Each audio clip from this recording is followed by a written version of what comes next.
Friends, welcome back to my channel. ఎలా ఉన్నారు? అందరూ బాగున్నారా? నేనైతే చాలా బాగున్నాను. ఈరోజు మంచి రెసిపీ షేర్ చేస్తున్నానండి. అదే ఎగ్స్ చికెన్ కలిపి కర్రీ అండి. ఇదేంటి చికెన్ ఎగ్ కర్రీ అందరికీ తెలిసిందే కదా. దీనిలో ఏంటి ఉంది చూడడానికి అనుకోకండి. మన ఛానల్లో చాలామంది బ్యాచిలర్స్ ఉన్నారు. తర్వాత అప్పుడే కొత్తగా పెళ్ళైన వాళ్ళు ఉన్నారు.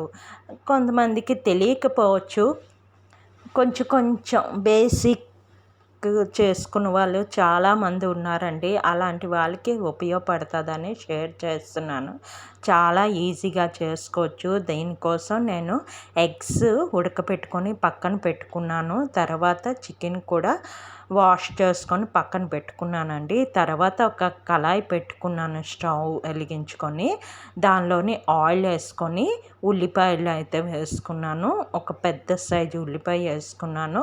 2 పచ్చిమిర్చి అయితే వేసుకున్నాను. ఈ రెండు కొంచెం గోల్డెన్ బ్రౌన్ కలర్ వచ్చే వరకు ఫ్రై చేసుకోవాలండి.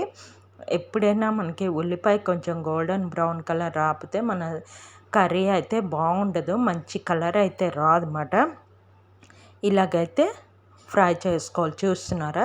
ఇలాగ ఫ్రై అయిన తర్వాత టమాటాలు అయితే వేసేసుకుంటాము. ఇక్కడ టమాటాలు వేసుకున్న తర్వాత టమాటాలు కొంచెం మెల్ట్ అయ్యే వరకు కలుపుకోవాలి. దీనికోసం అయితే ఒక పేస్ట్ అయితే ప్రిపేర్ చేసుకున్నాను. ఆ పేస్ట్లోని మనం ఉల్లిపాయ, దాల్చిన చెక్క, లవంగా, అల్లం వెల్లుల్లి, తర్వాత ఎండుమిర్చి వేసుకొని ధనియాలు, జీలకర్ర ఇవి వేసుకొని గ్రైండ్ అయితే చేసుకున్నాను. ఆ పేస్ట్ వేసుకున్నాను. ఆ పేస్ట్ వేయగానే మన కర్రీకి మంచి స్మెల్ వస్తుంది తెలుసండి. అది వేసుకున్న తర్వాత ఒక 5 minutes బాగా ఫ్రై చేసుకొని సాల్ట్ వేసుకున్నాం. మనం ఎంత తింటామో దాని ప్రకారం సాల్ట్ వేసుకుంటాం. తర్వాత కారం, పసుపు వేసుకొని కొంచెం గరం మసాలా వేసుకుంటాం. నేనైతే గరం మసాలా వేసుకున్నాను. కొంతమంది ఇక్కడ చికెన్ మసాలా కూడా వేసుకోవచ్చు. ఇంకా మంచి ఫ్లేవర్గా రావాలంటే చికెన్ మసాలా, ప్రియా అవి ఉంటాయి కదా చాలా. నేను ఇక్కడైతే గరం మసాలా పౌడర్ ఉంది, అది కొంచెం వేసుకున్నాను. వేసుకొని ఇవన్నీ పచ్చి స్మెల్ పోయే వరకు కొంచెం ఫ్రై చేసుకోవాలి. దీనిలోంచి మంచి అరోమా వస్తుంది తెలుసండి. చూస్తున్నారా? ఇలాగ అయిన తర్వాత బాగా దగ్గరగా అయిన తర్వాత మనం వాష్ చేసుకున్న చికెన్ అంతా వేసేసుకుంటాం. ఇదైతే 1/2 kg చికెన్కి నేను చేసుకుంటున్నాను.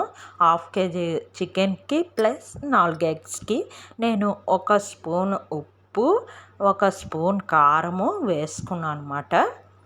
మా ఇంట్లో కొంచెం తక్కువగా తింటారు. మీ ఇంట్లో ఎలా తింటారో దాన్ని బట్టి చూసుకొని మీరు వేసుకోండి. చికెన్ వేసిన తర్వాత మనం మూత పెట్టుకోవాలండి. మూత పెట్టుకోవడం బట్టి ఏంటంటే చికెన్లోంచి వాటర్ రిలీజ్ అవుతుంది అన్నమాట. చూస్తున్నారా? ఇలా రిలీజ్ అవుతుంది. ఇలాగ అయినంత వరకు ఆ వాటర్లోనే మనకి చికెన్ ఆల్మోస్ట్ ఉడికిపోద్దండి. మనం తర్వాత ఎక్కువ నీళ్ళది పోయినవసరం లేదు. ఇక్కడ మనం బాగా కలిపేసుకుంటాము. గడిగడికి మూత తీసి కొంతసేపు కలుపుతుండాలి. చాలా బాగుంటుంది ఈ కర్రీ. మన రైస్తో బాగుంటుంది, లేదంటే ఫ్రైడ్ రైస్లతో బాగుంటుంది, చపాతీలతో కూడా చాలా బాగుంటుంది ఈ కర్రీ అన్నమాట. ఇది నేను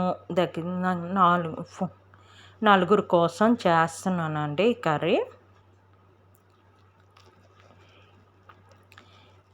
2 పూటలకే అయిపోద్ది కదా అని చెప్పి నేను ఇలా చేస్తున్నాను. మార్నింగ్ ఎగ్స్ తినేయచ్చు, రాత్రి చికెన్ తినేయచ్చు, లేదంటే మార్నింగ్ చికెన్ తినేయచ్చు, నైట్కి ఎగ్స్ తినేయచ్చు. 2 ఒకసారి చేసాం అనుకోండి, మనకు గ్యాస్ తక్కువ అవుతుంది, ఖర్చు టైం కూడా తక్కువ అవుతుంది. అన్నీ సేవింగ్ కదా. ఇక నీళ్ళు వేసుకున్నాను అంతే. అది మరిగిపోయాక వడ్డించుకొని తినేయడమే. అంతేనండి. ఈ వీడియో ఎక్కడితో ఎండ్ చేస్తున్నాను. Please like, share, subscribe.